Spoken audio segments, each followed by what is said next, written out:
भागवतम तृतीय स्कंद 10वां अध्याय और श्लोक नंबर चल रहा था हमारा 11वां। तो सुश्रुत गोस्वामी अब यहाँ पर पुनः विदुर मैत्री संवाद को उठा रहे हैं।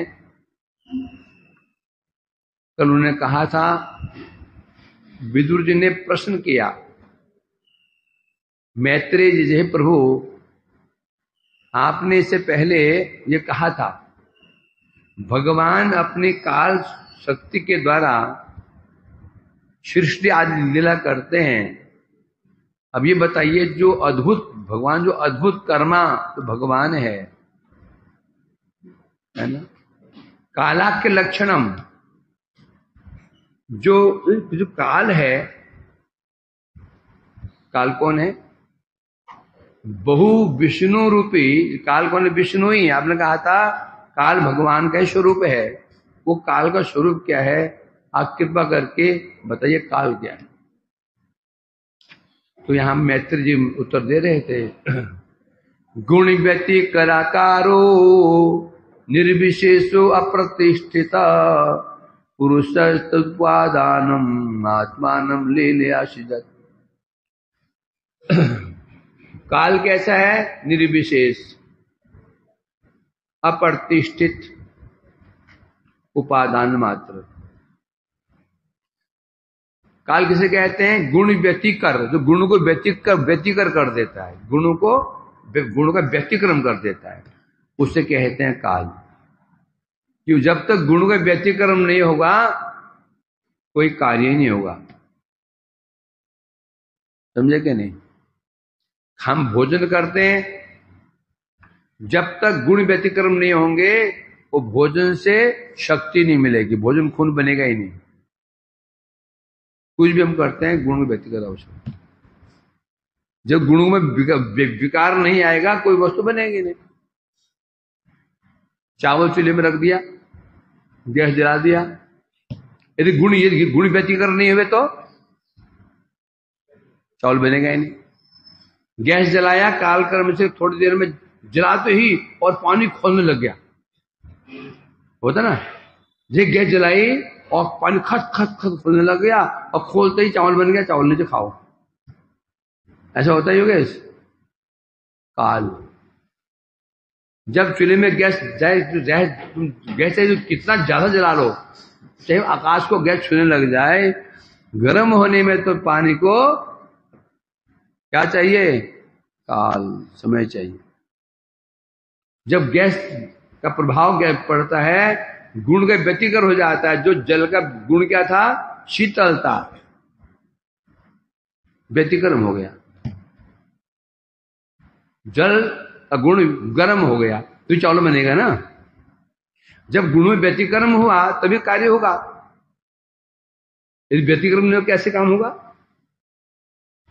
दूध में हमने जाम डाल दिया, डाल दे तो दूध दही नहीं बन जाएगा, बनेगा क्या? जब जाम डाल दे, धीरे धीरे काल अब क्या कर रहा है? दूध के गुणों को व्यतिक्रम कर रहा है, व्यतिकर कर रहा है। मतलब उनमें गुणों में विकार ला रहा है। होते होते होते होते 1 घंटा 2 घंटा 3 4 5 घंटे में दूध दही बन जाता है।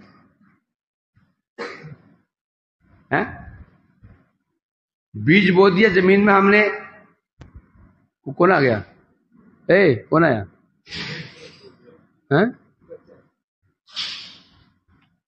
सब देख रहे हैं कौन आ गया, पता नहीं कोई राष्ट्रपति आ गया। इतना मन चंचल है। ये भागवत सुनेंगे?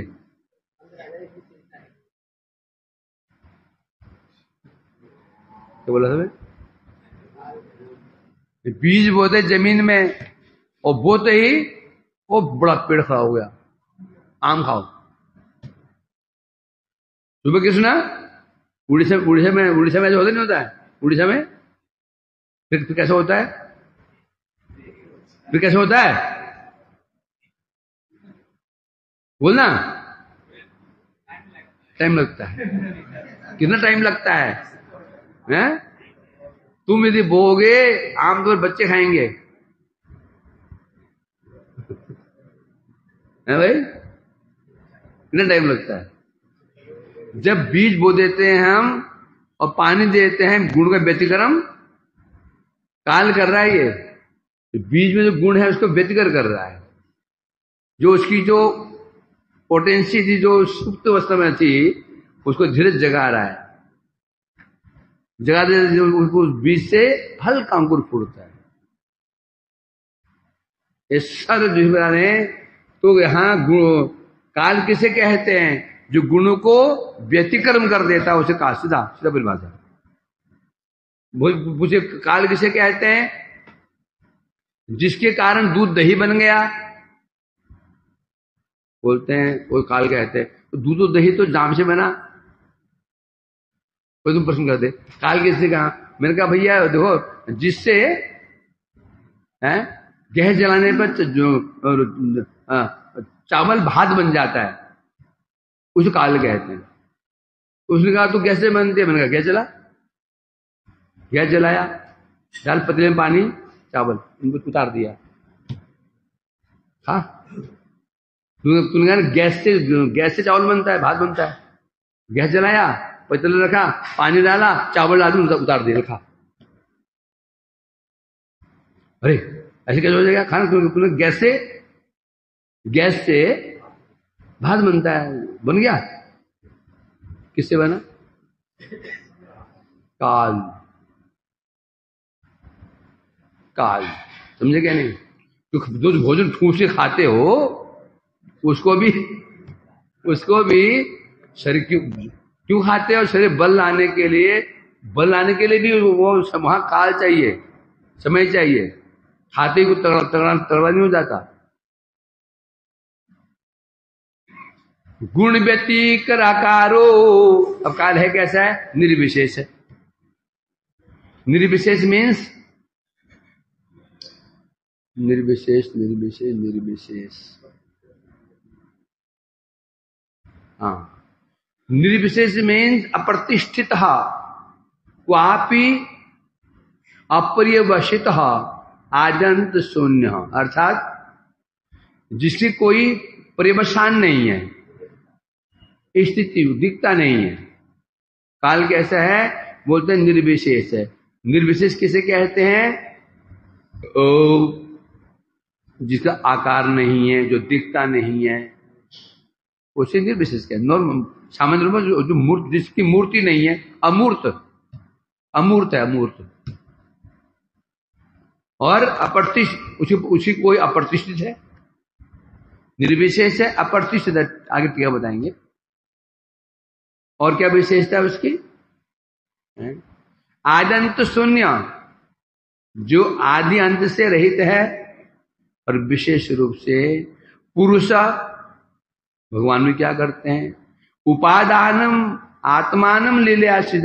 और भगवान भी जिसके द्वारा, जिस काल के निमित्त ही भगवान क्या करते हैं? लीला बसता काल को निमित्त बना करके अपनी असिजत विश्वम, जिसके द्वारा भगवान भी, जिसको निमित्त बना करके, जिसके कारण माया के द्वारा असिजत विश्वम, इस जगत का सृजन करते हैं, वो ये काल। ठीक है, मैं कह रहे हैं गुण व्यति कराकार, अर्थात जो गुण को व्यतिक्रम कर देता है। कौन गुण को? रजोगुण, तमोगुण, सतोगुण। तो संसार चल रहा है ना, तीन गुण का व्यतिक्रम से चल रहा है। जिसे तीन गुण समान अवस्था में आ गए, क्या हो जाएगा? शरीर में तीन धातुएं होती हैं, कफ, वात और पित्त। शरीर तभी तो चल रहा है तीनों समान में नहीं आए। तीनों समान अवस्था में आ जाए, डॉक्टर पूछे क्या होगा? फिर क्या होगा? बोले किसी हाथ में सीट बुक कराओ इसकी। प्रभु जी आ जाओ, मैं हमसे आता हूं, मेरे काम यही है।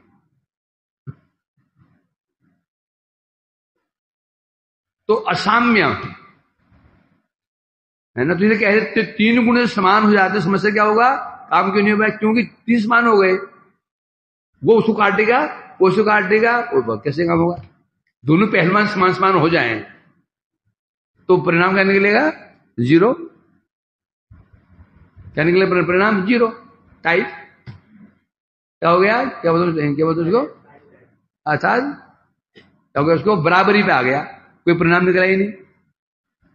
जो तीन प्रलय में क्या होता है? साम्य अवस्था। अर्थात प्रलय में यही होता है जब तीन गुण साम्य अवस्था में आ जाते हैं, प्रकृति निष्क्रिय हो जाती है, माया में प्रकृति निष्क्रिय हो जाती है। और ये कार्य कौन कर रहा है? कार्य जगत कार्य कौन कर रहा है? प्रकृति कर रही है। किससे कर रही है? गुण के द्वारा कर रही है। ये जो कार्य जगत में सब कार्य चल रहे हैं, सृष्टि स्थिति प्रलय, कार्य कैसे हो रही है? प्रकृति के द्वारा ही हो रही है। और प्रकृति के द्वारा कैसे हो रहे हैं? प्रकृति भी कार्य करने के स्वतंत्र नहीं है, कार्य प्रकृति का हो रहा है क्या? कार्य किससे हो रहे हैं? व्यक्ति को पुष्ट कौन बनाता है? दूध। क्या दूध व्यक्ति को ताकतवर को कौन बनाता? दूध बनाता क्या बनाते? जहर। मैं क्यों बोला? हाँ, व्यक्ति को जो तगड़ा बनाता दूध नहीं बनाता। दूध में पौष्टिक तत्व, पौष्टिकता है, नहीं तो दूध क्रीम निकालो, वही दूध ही है। उसी प्रकार से माया भी जो कार्य करेगी, कैसे करेगी वो माया भी? वृत्तियों के द्वारा। समझे कि नहीं? एक पहलवान, लाख बड़ा पहलवान है, वो काम कैसे करे? वृत्ति के द्वारा, वृत्तियां। तो उसी माया के तीन गुण है, रजोगुण, तमोगुण, सतोगुण, इसके द्वारा ही कार्य करती है। तो तीन गुण समान अवस्था में आ जाए तो प्रकृति बेचारी सामने। तो इसलिए कह रहे हैं गुण व्यति कराकार, अर्थात फिर क्या होता है? जब पूरा ब्रह्मा जी की एक रात्रि प्रलय रही, माया साम्य अवस्था को प्राप्त, निष्क्रिय बनी रही। जब प्रलय का अवसान हुआ, अवसान मीन्स अब प्रलय समाप्त होने वाली है, सृष्टि का समय शुरू होने वाला है, तो फिर उस समय क्या हुआ? जो गुण, जो काल है, भगवान इच्छा अनुसार उस काल का प्रभाव किस पर पड़ा? गुण हो गए। और गुण क्या हो गए? विशुद्ध हो गए। गुण विशुद्ध हो गए। विशुद्ध होने के लिए भी चाहिए ना, एक बीज है, गेहूं का बीज है, तुम उसको रख दो, एक कपड़े में लपेट कर रख दो, काल काम करेगा? एक गेहूं का बीज है, तुम कपड़े लपेट करके रख दो उसको लॉकर के अंदर, और तीन दिन बाद खोलो, क्या वो अंकुर फूटेगा? नहीं। फिर काल को भी कार्य करने के लिए क्या चाहिए? अनुकूलता चाहिए। बड़ी विचित्र है। काल को भी कार्य करने के लिए क्या चाहिए? अनुकूलता चाहिए।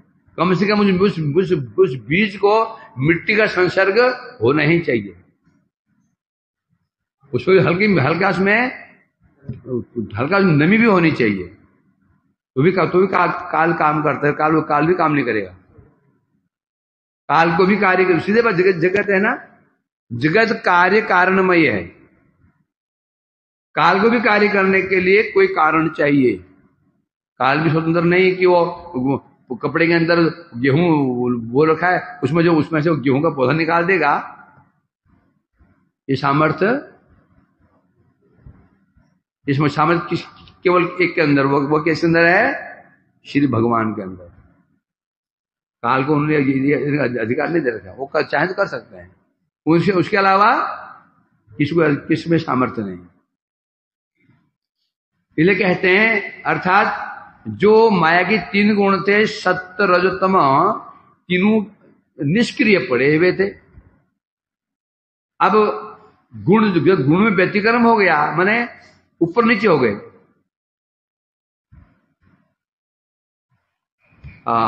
एक पानी की बाल्टी, उसमें तीन लकड़ियां शांत तैर रही थी।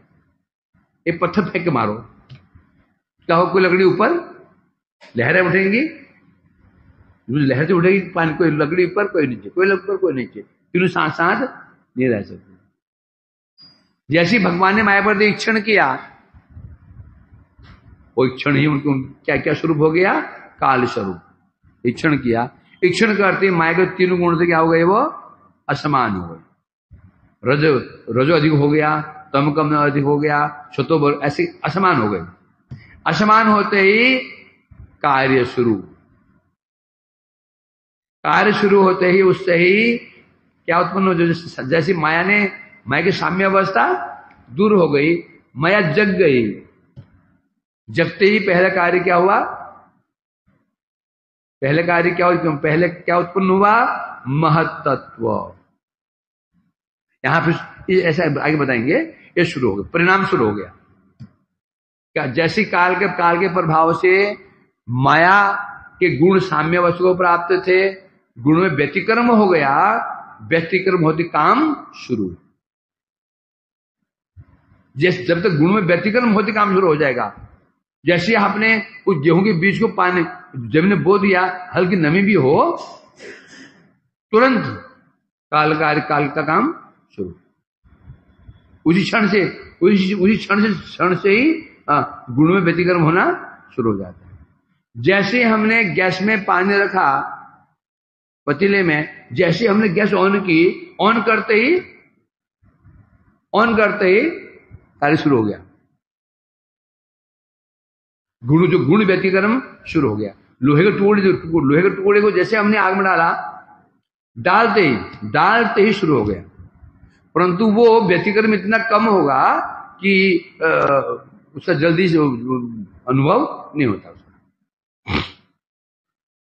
तो इसलिए कह रहे हैं यहां पर, तो उस काल के द्वारा ही महत्त्व आदि जो परिणाम हुए बाद में, महत्त्व, अहंकार, फिर राजसिक, तामसिक, फिर पंच महाभूत जो हुए, आगे बताएंगे इसको, तो उसे काल कहते हैं। काल कैसा है, स्वाभाविक। काल स्वाभाविक है, काल भी क्या है, स्वाभाविक, परंतु निर्विशेष। अब निर्विशेष कैसे कहते हैं, मूर्तत्व आदि लक्षण रहित। निर्विशेष कहते हैं न विशेष इति निर्विशेष। विशेष मीन्स उसकी विशेषताएं, कोई आकार हो, कोई उसकी क्रियाएं हो, कोई दिखने में हो, लंबा हो, मोटा हो, पतला हो, इसे कहते हैं विशेष। निर्विशेष अर्थात विशेष रहित। अब जो वस्तु विशेष रहित होती है, तो उसको हम कैसे पहचानेंगे, केवल कार्य द्वारा अनुमेय। काल कैसा है, काल दिखेगा नहीं, काल दिखता नहीं है, परंतु कार्य के द्वारा अनुमेय है, अर्थात कार्य के द्वारा ही अनुमान लगाया जा सकता है। वायु क्या है, निर्विशेष, दिखाई नहीं पड़ती, पर हवा है कि नहीं है, अनुमान कैसे होता है, सनातन कैसे होता है, ऐसे होता है। जब शरीर ऐसे हो जाए, हवा है कि नहीं, कैसे मैंने कहा भाई देखो तो हवा चलनी नहीं चल रही है, तुम बाहर गए, क्या बोलोगे, हवा है कि नहीं। यदि पत्ते हिल रहे हैं, पेड़ पौधे हिल रहे हैं, तो समझो हाँ प्रभु जी हवा चल रही है। शांत है तो नहीं चल रही है। तो उसी प्रकार से काल निर्विशेष दिखेगा नहीं है, काल दिखाई नहीं पड़ेगा। काल कहां पर, काल कहां पर, काल कहां पर, काल सर्वत्र ही है, सब कुछ काल के अधीन ही है, संसार में सब काल के अधीन है। ये पलक पड़ रही है ना, काल के अधीन, सांस ले रहे हैं काल के अधीन, सुन रहे हैं काल के अधीन, खा रहे हैं काल के अधीन, चल रहे हैं काल के अधीन। मेरा काल कुछ भी नहीं होगा। ये पलक पड़ने के लिए भी काल चाहिए, नीचे क्या टाइम, समय। सुनने के लिए भी क्या चाहिए, पर शब्द कान में जाता है, जाके फिर वो मस्तिष्क में पूरा तब होता है। ये नहीं काम नहीं हो जाएगा, ऐसे नहीं होता। तो काल सर्वत्र ही है, परंतु कैसे रूप में है, अमूर्त रूप में है। कार्य के द्वारा उसका अनुमान लगाया जाता है, अर्थात अप्रतिष्ठम अप्रतिष्ठा, अप्रतिष्ठा मतलब प्रतिष्ठा जी, प्रतिष्ठा नहीं है, पर्यवसान नहीं है, उसकी कोई प्रत्यक्ष अवस्थिति नहीं है। कहां पर रहता है काल? काल घर में रहता है, बाहर रहता है, ऊपर का नीचे रहता है? आद्यंत शून्य। काल भी क्या है? आदि है न अंत है। काल कब शुरू हुआ? समय कब शुरू हुआ? जो सृष्टि हुई। और सृष्टि कब हुई और कब तक रहेगा ये? जब से सृष्टि हुई है तब से काल। और सृष्टि कब हुई? जगत की सृष्टि कब हुई? कोई इसका कोई अंत है? बोले अनादि, है ना। और कब तक जगत सृष्टि रहेगी? सृष्टि किसे कार्य है? काल का कार्य है। और सृष्टि कब हुई थी? कोई पता है इसका? इस बोले अनादि काल से, अनादि ऐसा काल है। अर्थात जे निमित्त द्वारा सृष्टि करा हो, तो काल किसे कहते हैं? जिस निमित्त के द्वारा सृष्टि कार्य करते हैं उसे काल कहते हैं। बता ना जगत में जो भी हम कार्य करते, जिसके द्वारा कार्य करते हैं उसको काल कहते हैं। सीधा तात्पर्य। यदि भी हम कार्य करते हैं उपकरणों के द्वारा, है ना, रोटी बनाते हैं, चावल बनाते हैं, उपकरण हुए, गैस, पतीला आदि उपकरण हुए, परंतु होने पर भी मूल जो निमित्त है वो निमित्त क्या है? काल। काल चाहिए। गैस भी है, पतीला भी है, गैस जला भी दिया, पानी भी है, सब ठीक है, गैस तेज जल रही है, सब ठीक जल रही है, वहां भी निमित्त क्या है? काल। काल है, कार्य होगा। तो इसलिए कह रहे हैं यहां पर, जी निमित्त द्वारा सृष्टि आदि कार्य हो, जी निमित्त के द्वारा सृष्टि आदि, आदि कहने से सृष्टि, पालन और संहार। पालन भी काल से होगा और श्रृंगार भी काल से होगा। बोलो श्रृंगार से काल, तो लोग क्या समझते? काल मने खतरनाक, तेरा काल आ गया, तेरा काल आ गया। काल मने क्या? बहुत भयानक हो। अरे काल काल काल होता है, हैं? तो काल काल काल शब्द से ही डरते हैं, जबकि काल के बिना जगत में कुछ भी होने वाला नहीं है। सांस भी नहीं लेते काल के बिना, सांस लेते हैं ना, सिर्फ काल चाहिए। तो ऐसा जो बता रहे हैं काल है?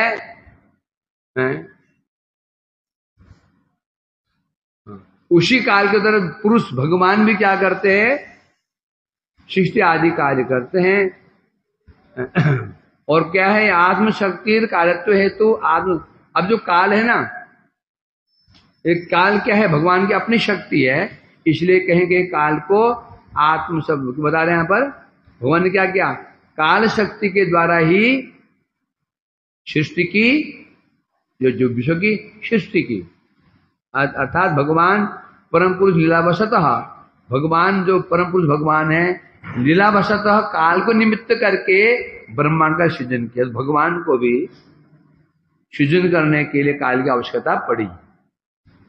अब प्रश्न उठता है, भगवान को काल की आवश्यकता क्यों पड़ी सृजन करने के लिए? भगवान तो सर्वसमर्थ हैं, बिना सहायता ले कार्य सृजन कर देते। नहीं करेंगे। एक जड़ जगत है, जड़ जगत की मर्यादाएं हैं, वहां कभी मर्यादा को नहीं तोड़ते। समझा कि नहीं? जो रामचंद्र जब जा रहे थे लंका विजय करने के लिए, बीच में समुद्र पड़ा, 3 दिन तक रामचंद्र जी ने उपवास किया, समुद्र की उपासना की, समुद्र शांत पड़े रहे, वही गर्जन करते रहे। रामचंद्र को आया क्रोध, बोला दुष्ट कभी प्रार्थना को नहीं सुनते हैं, नहीं मानते हैं, दुष्ट को दंड से ही दुष्ट सुधरते हैं। लक्ष्मण लाओ धनुष मेरा, चढ़ाई बाण, इसके बाद एक बाण से अभी शुष्क, अभी तेरे को सुखा देता हूं। समुद्र देव बाहर आए, क्या बोले वो? प्रभु ये जो आपने मुझे मर्यादा दे रखी है, आपने दे रखी है, ये मर्यादा मेरे को आपने मर्यादा दे रखी है, मैं समुद्र हूं, कोई मेरे को लांग नहीं सकता। ये आपने मर्यादा, आप यदि मर्यादा तोड़ देंगे, होश में आने वाले एक से बड़े लोग तो बलशाली होंगे ही, सब आपका अनुसरण करेंगे। तो आप कृपा करें मर्यादा को मत तोड़िए। हाँ, ये है, आप सब चेष्टा कीजिए, मैं आपकी सहायता करूं, ये कहा था ना। तो भगवान भी जगत में आते हैं, मर्यादा को नहीं तो मर्यादा को पालन करते हैं। निध क्या हो जाएगा, सारा जगत विशृंखल हो जाएगा, उच्छृंखल हो जाएगा। तो इन्हें कहते हैं, तो भगवान भी उस काल को निमित्त करके ही ब्रह्मांड का सृजन करते हैं। विश्वं वै ब्रह्म तन मात्रम संस्थितम विष्णु माया ईश्वरेण परिचिन्नम कालेन व्यक्त मूर्तिना। विश्वं वै ब्रह्म तन मात्रम संस्थितम विष्णु माया, ये जो विश्व है, वही मैंने निश्चित रूप में जो विश्व संसार है, इस संसार की सृष्टि आदि जो भगवान की सृष्टि आदि शक्ति के साथ में, क्या बता रहे हैं, भगवान की सृष्टि आदि के सहित यह विश्व ब्रह्म तन्मात्रम ब्रह्म में लीन था। पहले कब, सृष्टि से पहले या प्रलय काल, प्रलय हुई थी उस समय ये विश्व कहां था, तो बता रहे हैं ये विश्व भगवान की सृष्टि आदि शक्ति के साथ यह विश्व ब्रह्म में यहां पर क्या, भगवान में लीन था। कौन भगवान, वो कौन भगवान है, कारण विष्णु में लीन था, ठीक है ना। अब बाद में ईश्वरेण परिचिन्नम कालेन व्यक्त मूर्तिना,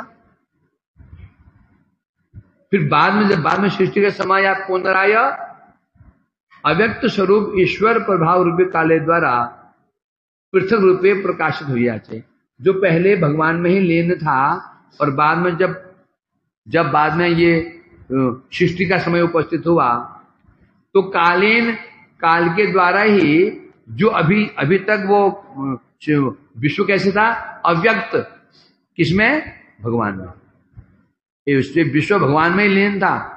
कभी कोई ना समझे ये संसार अनित्य असत्य, संसार असत्य नहीं है, कभी असत्य नहीं है, संसार कभी नाश नहीं होता, बस क्या होता है, आतंक का अभाव नहीं है, प्राग अभाव है। मायावादी के मुख्य अनुसार क्या, संसार असत्यम असत्य है। कैसा सत्य है, जादूगर का जादू असत्य है, और संसार असत्य नहीं है, परिवर्तनशील। अर्थात अब जो संसार मतलब क्या, अभाव दो प्रकार का होता है, एक आतंतिक अभाव, एक प्राग अभाव। प्राग अभाव मतलब जो वस्तु पहले थी परंतु व्यक्त नहीं थी, दूसरी आतंतिक अभाव, वस्तु थी ही नहीं। ये पानी में घी का आतंतिक अभाव, पानी में घी निकल ही नहीं सकता, पानी को मंथन करते रहो, हो सकता है पानी भाप बन के उड़ जाए, मंथन करते करते गर्म होकर के, घी नहीं निकलेगा। और दूध में घी है कि नहीं है, तो दिख क्यों नहीं रहा है, प्राग अभाव। प्राग मैंने पहले नहीं, ये दिखाई नहीं पड़ रहा है, परंतु आतंतिक अभाव नहीं है। उसी प्रकार से संसार का आतंतिक अभाव नहीं है। ऐसे बोलेंगे समस्या खड़ी हो जाए, क्योंकि जब भगवान की माया नित्य है, क्या नित्य है, माया नित्य है। जो माया नित्य है तो ये जगत क्या है, माया के गुण का परिणाम है, तो यानी कि ये असत्य कैसे हो जाएगा। अर्थात प्रलय के समय सारा विश्व सूक्ष्म रूप में, अव्यक्त रूप में कहाँ निवास करता है, भगवान निवास करता है। फिर क्या हो जाता है, फिर व्यक्त हो जाता है, व्यक्त अव्यक्त व्यक्त अव्यक्त व्यक्त अव्यक्त, ये चलता रहता है। कभी ऐसा नहीं था कि ये संसार नष्ट रहेगा ही नहीं, ऐसा नहीं, कारण रूप में रहेगा। प्रलय के समय कैसे रहता है, विश्व कैसे रहता है, कारण के रूप में रहता है, और प्रलय के बाद कार्य रूप में रहता है। तो इसलिए यहां से कह रहे हैं, तो भगवान की सृष्टि शक्ति के सहित विश्व ब्रह्म में लीन था। पुनराय अव्यक्त स्वरूप, जो काल कैसा है, अव्यक्त स्वरूप जो भगवान का क्या है, काल क्या है? भगवान का प्रभाव। काल क्या? भगवान का प्रभाव। जैसे एक राजा ने किसी को मृत्युदंड दिया, ये मृत्युदंड देना क्या है? राजा का प्रभाव। तो उसको क्या मान ले? राजा ही मान ले। तो दूसरों का ये जो प्रभाव है ये राजा का स्वरूप है, क्योंकि जो राजा कर रहा है वो प्रभाव भी वही कर रहा है। जो जो जो काल है भगवान का प्रभाव है।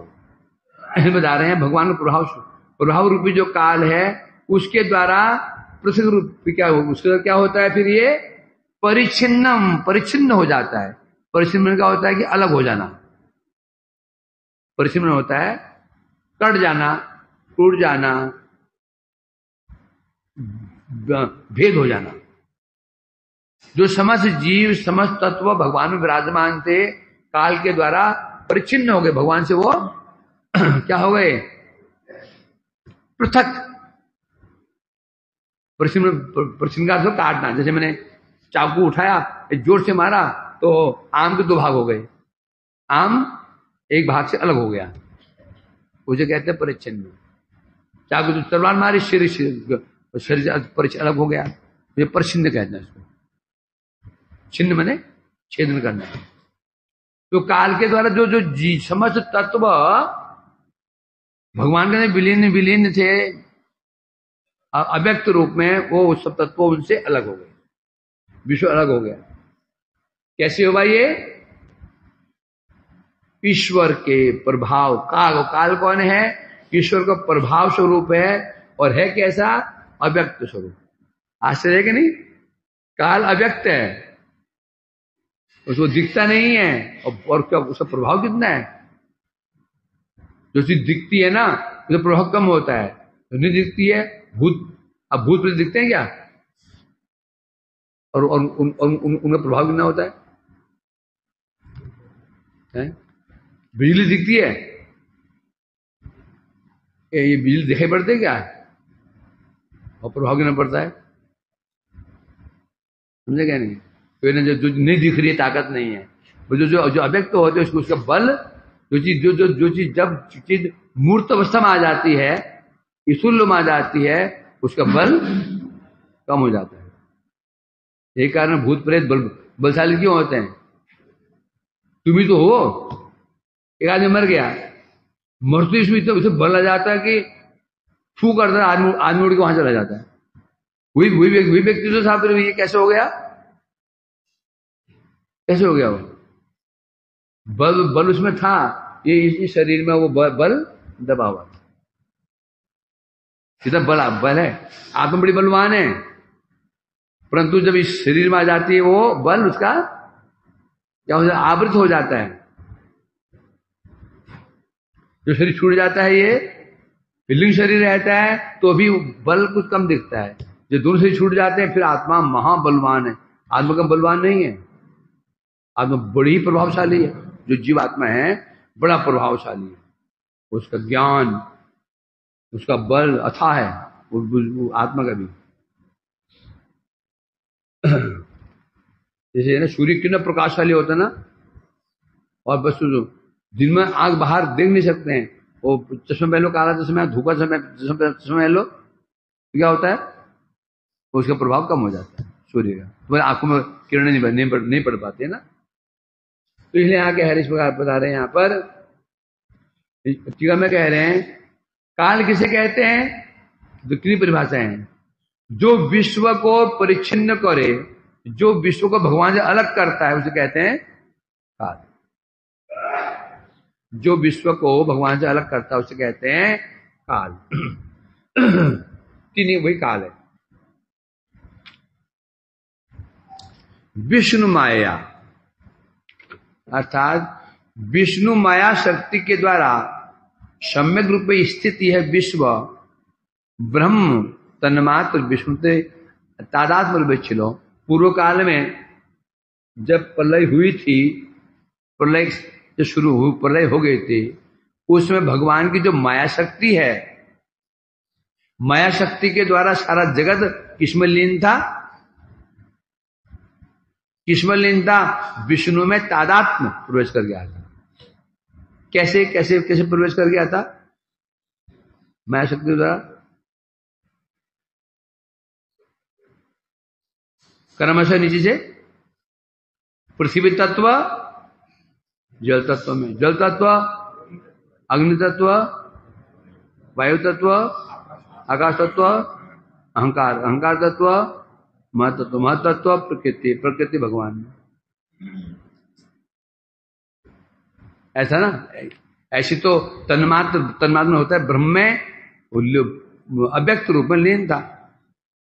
ब्रह्म तन्मात्र बोलते ब्रह्म ही, अब ब्रह्म तन्मात्र में क्या हो गया? अर्थात ब्रह्म ही कारण है जिसका, इस विश्व का। इस विश्व कारण कौन है? इस विश्व कारण कौन है? बोले ब्रह्म। ब्रह्म कैसे हो सकती है? हम तो सुनते हैं कि माया है। जगत का कारण कौन है? माया है कि नहीं है? तो भगवान क्यों बोल रहे हैं?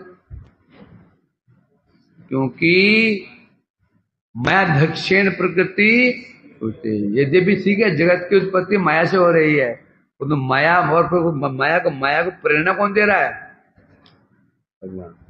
इसलिए भगवान का ही कार्य माना जाए। मूल निमित्त कौन है? भगवान।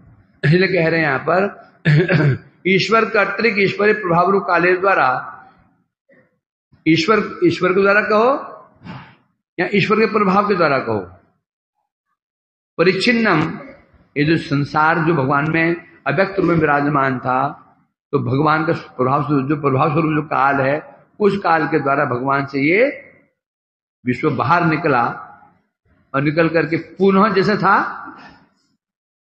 वैसी सृष्टि शुरू हुई। ये भी कैसे हुआ? काल के द्वारा परिच्छिन्न हुआ। तो यह सिद्ध हो गया यहां से स्वाभाविक भावे निर्विशेषक दिखाना हो लो, तो ये सिद्ध हो गया। हम काल कैसा है? अप्रकाशित मूर्ति बोलने स्वरूप जहार, तो वो जो काल है वो दिखाई नहीं पड़ता है। जो वस्तु दिखेगी ना उसकी क्या विशेषता है? जो वस्तु दिख रही है वो व्यापक नहीं हो सकती, तो दिखती व्यापक नहीं हो सकती है। वो क्यों दिख रही है? यहीं पर ही है। काल व्यापक है। क्यों? उसे स्वरूप तो प्रकट स्वरूप नहीं है। तो सिद्ध यहां बता रहे हैं, तो इसके द्वारा सिद्ध हो जाता है अव्यक्त मूर्ति ना काल कैसे रहते हैं? अव्यक्त रूप में रहते हैं, अर्थात स्वाभाविक रूप में निर्विशेषता, काल का निर्विशेषता नहीं है। काल कैसा देखने में कैसा है, गोरा चिट्टा है, लंबा चौड़ा कैसा है, ये नहीं दिखेगा।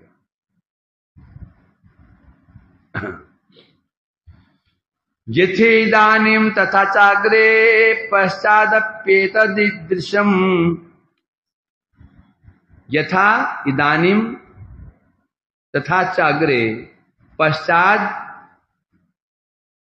अपेत ईदृशम बता रहे हैं। मैत्री जी कह रहे हैं विदुर जी, अभी तुम्हें जगत जैसे दिखाई पड़ रहा है ना, ये यथा इदानीम, अब जैसा अभी दिखाई पड़ रहा है, तथा अग्रे पहले भी ये ऐसा ही था। पहले कहने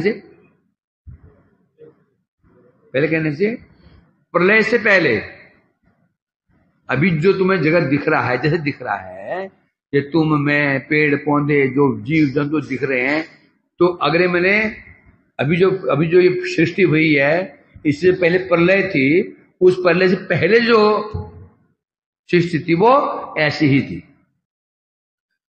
जैसे अभी है, पहले भी ऐसा ही, सब कुछ ऐसा ही था। अर्थात महाप्रलय के पहले भी ऐसे ही था, और पश्चात मीन्स मतलब अब जो प्रलय हो जाएगी उसके पश्चात फिर ही ऐसे हो जाएगा। जैसा अभी था, ये प्रलय से पहले ये था, फिर प्रलय होने हो जाएगी, उसके पश्चात फिर जब सृष्टि होगी फिर वो ऐसा ही। तो संसार ऐसा ही है। इसे बता रहे हैं यहां पर, प्रलय के अंत में भी ये ऐसा ही रहेगा। पूर्व पक्षी, यदि कोई पूर्व पक्षी मतलब जो पूर्व पक्षी मतलब कोई प्रश्न करता, शंकालु, तो शंकालु व्यक्ति ने प्रश्न किया, देखिए आदि अंत अविद्यमानता है तो ये विश्व असत्य है। हम इस संसार को असत्य माने, संसार को अस्तित्व क्यों ना माने? आदि अंत अविद्यमानता, पहले नहीं था ये, पहले संसार था नहीं था, बाद में रहेगा नहीं रहेगा, ये पहले भी नहीं था बाद में नहीं रहेगा, तो उसको हम असत्य को ना माने। हम कहते हैं जगत असित्य है, ना था नहीं था है, और अव्यक्त आदि भूतानि व्यक्त मध्यान्ह भारत अव्यक्त धान्य तत्व का परिदेवना। भगवान समझा रहे हैं ये अव्यक्त आदि। अर्जुन, पहले संसार अव्यक्त था, कुछ था ही नहीं, व्यक्त मध्यान्ह भारत, अब ये दिख रहा है, अव्यक्त निधनानी, विनाश के पश्चात फिर नहीं रहेगा, इसके लिए क्या शोक करना है? जो बोले ये मेरे भीष्म पितामह, ये मेरे नाना जी, मेरे चाचा जी, ताऊ जी, अरे पहले कहाँ थे ये? अभी बने ना, बाद में फिर नहीं रहेंगे, तो इसे शोक क्यों करना? उसको यहां उठा रहे हैं क्या? ये विचार किसका है? ये विचार है मायावादियों का। कई साल पहले जब मैं मेरे मठ में से 1-2 साली, 2-3 साली हुए थे, तो ऐसे यहाँ झूला का प्रोग्राम था, तो मेरे को मैं भी एक दिन के लिए आया था, मेरे को आने जाने मिलता ही नहीं था, मैं भी आया था। उस दिन शायद ये बनमहाराज के मठ में कहीं कोई निमंत्रण था, मुझे याद नहीं, निमंत्रण था। निमंत्रण में तो सिर्फ गुरुदेव भी गए थे, यहाँ के मंत्री थे सच्चिदानंद स्वामी, साक्षी महाराज, अभी शायद MP के कहीं मंत्री हैं, है ना? स्वामी सच्चिदानंद साक्षी महाराज थे, उसमें युवा थे, और युवा वर्ग उनका सब दीवाना, जहां चले पीछे लोग, हजारों लोग, जवान लड़के उनके पीछे भागते। बड़े जो युगनाथ जी है ना, ऐसे बड़े उग्र टाइप के थे, बहुत एक्टिव मायावादी थे। तो उनको हम बुलाया गया था, और वो वहां पर तो मुख्य अतिथि। तो सबका बोलना हुआ, अंत में उसको उनके हाथ में माइक आया, उन्हें पूछा मेरे हाथ में क्या है? ये माइक है, कीमत किसकी, कितनी है? इसने कहा 100 रुपया, 200 ऐसा बताया। तो ये माइक खोल करके जो माइक्रोफोन है मैं निकाल लेता हूं, अब क्या बन जाएगा ये? इसकी कीमत कितनी हो जाएगी? लोगों ने कहा क्या लो, फिर बिकेगा लोहे के भाव। फिर मैं डाल देता हूं, फिर कीमत किसी हो जाएगी, इसका नाम क्या पड़ जाएगा? माइक। तो पहले माइक नहीं था, विजय माइक हो गया, फिर माइक नहीं रहेगा, ऐसा ही है। अर्थात पहले जीव क्या पहले जीव नहीं था, बीच में ये माया ने पकड़ा ब्रह्म को, तो जीव हो गया। माया छोड़ देगी फिर वो निर्विशेष बन जाएगा, ये स्वरूप है। इतना कह के समापन हो गया। तो संध्या के समय सब छत में बैठे थे, तो सब बैठे थे। गुरु जी ने पूछा आप वहां तुम लोग कौन कौन गया था? सबने हाथ खड़ा किया, मैं तो नहीं, मैं क्या जानता उसमें, मेरे को पता ही नहीं क्या बोल लग रहे। तो आज वो साक्षी महाराज ने क्या बोला, अब सबको अच्छा ही लगा। वो वहां तालियां बजा रही थी, हैं? उन्हें युक्ति ऐसी होती है ना, आज बताया ना मैंने, व्यवहार की भेद है। कुंडल गले, कान में तो पहले कुंडल कहते हैं, गले में हार कहते हैं, पैरों पैजेब कहते हैं, है सब सुना ही, है सब सुना ही, वो भी सुना। उसी प्रकार से व्यवहारिक भेद है, स्वरूप सब क्या है? ब्रह्म है, सब ब्रह्म है। अब क्यों बद्ध हो चुका है? ये कुत्ता है, बिल्ली है, व्यवहार के लिए बस हो गया है। लैट्रिन खाए सुअर कहते हैं, ये जो उड़ता है पक्षी कहते हैं, चलता उसको पशु कहते हैं, 4 पैर वाले। ये व्यवहारिक भेद है, वास्तव में सब क्या है? ब्रह्म। गुरु जी ने समझाया, उसका कहना ये था, अर्थात पहले जीव था ही नहीं, क्या था? निर्विशेष ब्रह्म था। मायाग्रस्त होकर के जीव बना, माया मुक्त होने फिर क्या बन जाएगा? वह फिर ब्रह्म बन जाएगा। तो पकड़ना आसान तो नहीं है, क्योंकि वो जो जो जो उदाहरण देंगे बस वो भी शास्त्र से देंगे, क्योंकि अद्वैतवादी आर्य समाजी नहीं है।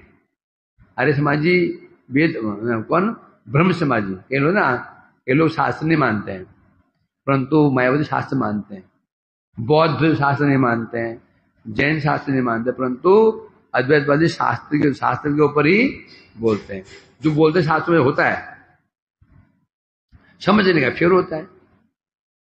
तो ये यहां ये कह रहे हैं, वह है ना तो सोल के भाग में क्या आया, अहम एव आश्रम वगैरह न अन्य सदसत परम पश्चात हम यो एतच्च यो अवशिष्य सोस्मी। कुछ लोग भी ऐसे ही हैं जो मायावाद को पुष्ट कर देते हैं उनके अनुसार। तो यहां किसी ने प्रश्न किया, ये बताइए आदि अंत रहित जगत कैसे है, आदि अंत युक्त, न आदि में था न अंत में रहेगा, तो बीच में दिखाई पड़ रहा है, तो हम संसार क्यों ना माने, संसार असत्य है। असत्यम अप्रतिष्ठम जगदाहु अनेश्वरम किमन तहतुगम समुद्रम काम की क्या है, काम हेतु कहा है ना 16 अध्याय में भगवान कह रहे होंगे, ऐसे कुछ लोग ऐसा कहते हैं? तो इसलिए कहा क्या, तो वो कह रहे जगत असत्य है, पहले था नहीं, बाद में रहेगा नहीं, जो दिख रहा है तो उसको असत्य क्यों न माने। अतएव असत्य विश्व, जब जगत असत्य ही है, फिर ये कहना कि भगवान जी पृथक हो गया, ये कैसे हो सकता है?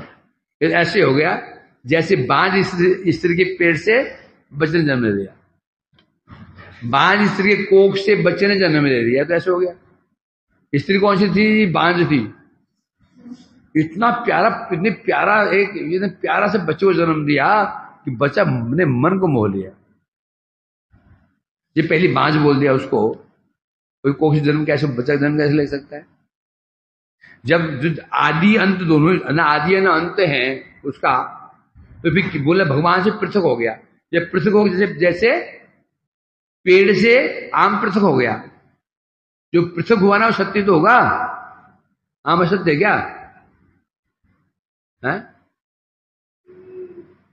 जब तुम कह रहे हो यहां, जैसे बोला आम पेड़ में है कि नहीं है, आम पेड़ में है कि नहीं है, क्योंकि आम का परिणाम पेड़ है।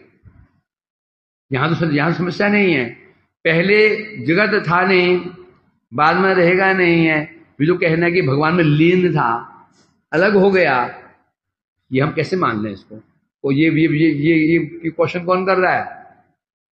ये मायावादी कर रहा है, संभव ही नहीं। उत्तर में कह रहे हैं ना, ये कभी नहीं, ये ऐसा कभी भी नहीं है। क्यों? पहले नहीं था, मतलब क्या?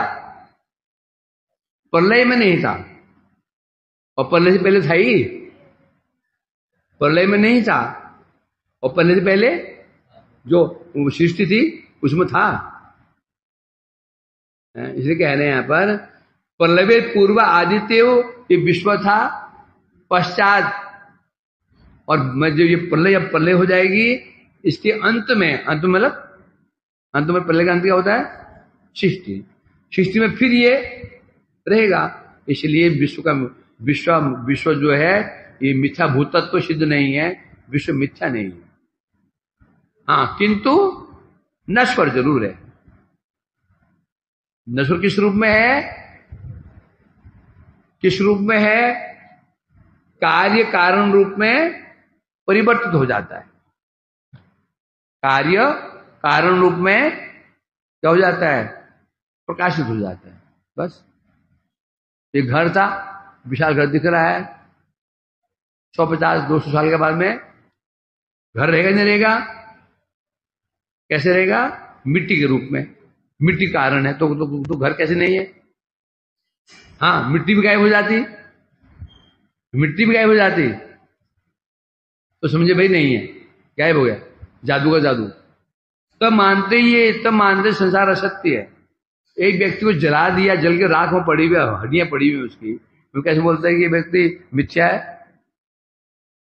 है? सामने दिखाई पड़ रहा है तो मतलब, तो जब मिट्टी दिखाई पड़ रही है तो मानना पड़ेगा ना, मानना पड़ेगा। घर था, यहां पर कोई घर था, किस रूप में, किस रूप में, किस रूप में, अब किस रूप में विराजमान है?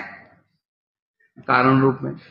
इसी प्रकार से बता रहे हैं अव्यक्त मीन्स अव्यक्त आदि भूतानी, पहले हे अर्जुन जगत अव्यक्त मतलब कारण रूप में था, व्यक्त मध्यानि, अब वो कारण अभी कैसे किस रूप में विराजमान है? कार्य रूप में। अव्यक्त निधनानी, प्रलय के फिर क्या हो जाएगा? ये फिर अव्यक्त हो जाएगा, फिर कारण रूप में प्रकाशित, कारण रूप में प्रकाशित हो जाएगा। तो असत्य कहां से हो गया? असत्य खरगोश के सिंह है, न आदि में है न अंत में है। जब आदि नहीं तो अंत कैसे है? आदि है तो अंत, जिसका आदि है उसका अंत भी होगा। आदि नहीं तो अंत है, यही ठीक है। खरगोश शेर नहीं थे, सिंह नहीं थे तो नहीं रहेंगे। तो जगत तो था, किस रूप में था? अव्यक्त। क्योंकि क्यों? तर्क, जो तर्क होता है, तर्क किसी विषय में होता है? तर्क का आधार क्या होता है? वस्तु का अस्तित्व। कभी कभी तुम तर्क करते सुना ना? हमारे में खरगोश था ना, वो सिंह ने बड़े थे, वो नहीं हमारे तो इतने से थे, वो हमारे तो टेढ़े थे। कभी कई तर्क सुना है ऐसे? हमारे तो गधा है ना, गधे के मोटे मोटे सिंह गधे के, हमारे छोटे छोटे होते हैं। तर्क वहीं दिए जाते जहां पर किसी के लिए तर्क होता है, ये जहां होता है ही नहीं। वह तर्क क्यों होगा? जब प्रश्न उठ रहा है कुछ तो हुआ, कुछ तो वहां पर होगा। तो जब बात साथ में बार बार कहा जा रहा है अव्यक्त व्यक्त अव्यक्त व्यक्त अव्यक्त व्यक्त, क्यों कहा जा रहा है? जब वो सुन नहीं है तो नहीं है। साथ में बार बार उस प्रश्न को उठाया जा रहा है जगह जगह पर, तो फिर असत्य कैसे बोल देंगे उसको? अब यहां से शुरू होगा सर्गो न विदस्त प्राकृतो वैकितस्तु काल द्रव्य गुण रसविद प्रतिशम कर्मा। अब यहां से 9 प्रकार की प्रकृति बताई जाएगी और 10 प्रकार की प्रकृति, 9 प्रकार की प्रकृति, और 10वीं होगी प्राकृत प्रकृति और वैकित प्रकृति।